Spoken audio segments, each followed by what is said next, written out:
পুরো 224 দিন পর আবার দেশের জার্সিতে মাঠে নামবেন রোহিত শর্মা আর বিরাট কোহলি। সদ্য একদিনের ক্রিকেট থেকে অধিনায়কের পদ হারিয়েছেন রোহিত, আর তাতেই সমালোচনার ঝড় উঠেছে অনেক। তবে আবার অনেক ক্রিকেট ভক্তরা মনে করছেন যে এটা খুব ভালো হয়েছে, কারণ রোহিত শর্মার উপর অধিনায়কের চাপ না থাকলে আরও ভালোভাবে এবং খোলা মনে খেলতে পারবেন, তাতে আরও অনেক রেকর্ডের ছোঁয়া লাগাতে পারবেন তিনি।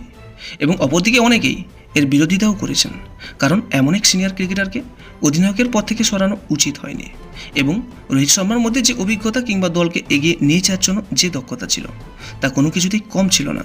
এবং তিনি ইতিমধ্যেই টি-20 বিশ্বকাপ থেকে চ্যাম্পিয়ন্স ট্রফি সবেতেই সফল হয়েছিলেন। তাহলে কেন হঠাৎ করে রোহিত শর্মাকে অধিনায়কের পদ থেকে সরানো হলো? এবং এই বিষয়ে আপনার একটা মূল্যবান মন্তব্য জানাবেন। আর মাত্র কয়েকটা দিন পর অস্ট্রেলিয়া একদিনের সিরিজ খেলতে নামবেন রোহিত ও বিরাটরা। আর সেখানে রোহিত শর্মা এবং বিরাট ভক্তরা এতদিন থেকেই টিকিট ফাঁকা করে দিয়েছেন। 224 দিনের অপেক্ষা আর রোহিত বিরাটদের খেলা দেখার প্রত্যাশা যে কতটা ক্রিকেট ভক্তদের মধ্যে লুকিয়েছিল, তা এই টিকিট কাউন্টার থেকেই বোঝা যাচ্ছে। আরও ভালো হতো যদি রোহিত শর্মা হাত নাড়িয়ে গোটা মাঠে দল সাজাতেন, কিন্তু রোহিত শর্মা তাতে কোনো আক্ষেপ করেননি। তিনি জানিয়েছেন, আমার সামনে এই মুহূর্তে অস্ট্রেলিয়া সিরিজটাই মূল লক্ষ্য। এখন দেখার বিষয় যে এই অস্ট্রেলিয়া সিরিজের পর রোহিত শর্মা এবং বিরাট কোহলি এই ফরম্যাট থেকে অবসর নিয়ে নেবেন কিনা।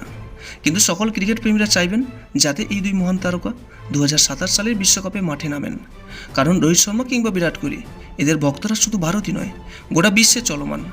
তাই 2027 সালের বিশ্বকাপে এদের থাকাটা যেমন জরুরি, তেমনই এদের উপস্থিতি ভক্তদের উৎসাহ এবং উদ্দীপনা বাড়াবে। এখন দেখার বিষয় যে ছোট্ট শুভমন কেমনভাবে দলকে এগিয়ে নিয়ে যেতে পারেন। এমনটাও নয় যে শুভমন পারবেন না, শুভমনের মধ্যেও বিশ্বের সব বড় বড় দলের সাথে খেলার অভিজ্ঞতা রয়েছে।